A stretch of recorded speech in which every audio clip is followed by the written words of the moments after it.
পুর ভরা ঝিঙের জন্য নিয়ে নিয়েছি ঝিঙে, সর্ষে আর নারকেল, আর নিয়েছি দুটো কাঁচা লঙ্কা। এই দিয়েই তৈরি হয়ে যাবে আমার ঝিঙে পুর।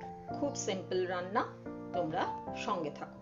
দেখো, এখানে সর্ষে বেটে নিয়েছি একটু নুন আর কাঁচা লঙ্কা দিয়ে, আর নারকেল কুড়িয়ে নিয়েছি।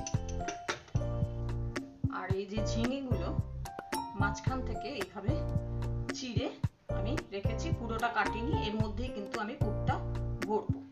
এইভাবে ঝিঙেটা স্প্লিট করে রাখা আছে। এবার আমি কিভাবে এই সর্ষে আর নারকেল একসঙ্গে করে পুর ভরবো সেটাই তোমাদের আমি দেখিয়ে দেবো। এতে আমি সর্ষে বাটাটা নিয়ে নিলাম, আর এই নিলাম নারকেল কোড়া। নারকেল কোড়াটা কিন্তু আমি বুঝে বুঝে দেবো।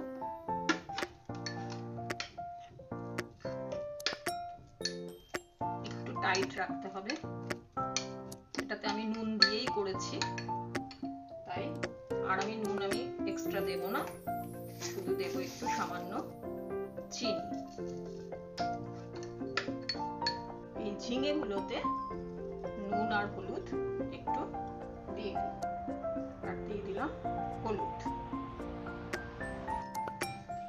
নুন আর হলুদ ভালো করে একটু মাখিয়ে নেব। এরপর এই যে চেরা আছে, এই চেরা অংশটাতে আমি একটু করে পুর দিয়ে দেব।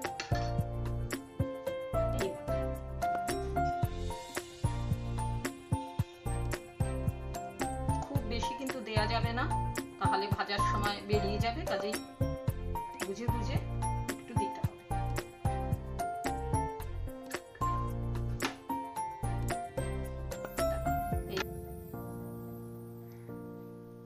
এইভাবে আমি পুরগুলো দিয়ে নিচ্ছি। দেখো, পুর আমার ভরা হয়ে গেল। এবার আমি এগুলোকে ভাজছি। খুব সিম্পল রান্না। দেখো, কড়াইয়ে তেল গরম হয়ে গেছে। এবার আমি এগুলোকে আস্তে আস্তে এখানে দিয়ে দিচ্ছি। এখানে কিন্তু আমি সর্ষের তেলই ইউজ করছি। ঢাকা দিয়ে দিয়ে কিন্তু পুরো রান্নাটা কমপ্লিট করব। খানিকক্ষণ বাদে ফিরে এলাম। আমি কিন্তু একদম সিমে রেখে রেখেই রান্নাটা করব। এই আমি উল্টে দিলাম।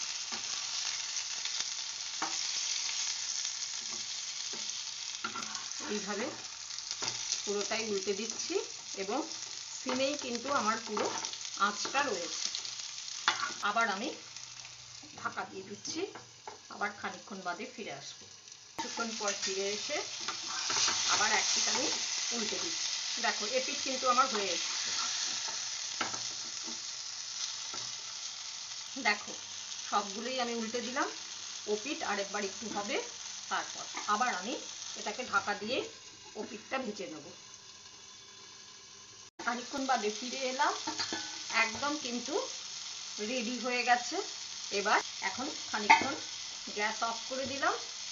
স্ট্যান্ডিং টাইমে এবারে কিছুক্ষণ থাকবে। ঝিঙের পুর আমার রেডি টু সার্ভ। তোমরা অবশ্যই আমার পাশে থেকো, লাইক, কমেন্ট আর সাবস্ক্রাইব করে জানিও তোমাদের কেমন লাগলো। তোমাদের সকলকে আমার অনেক অনেক ধন্যবাদ। সবাই ভালো থেকো।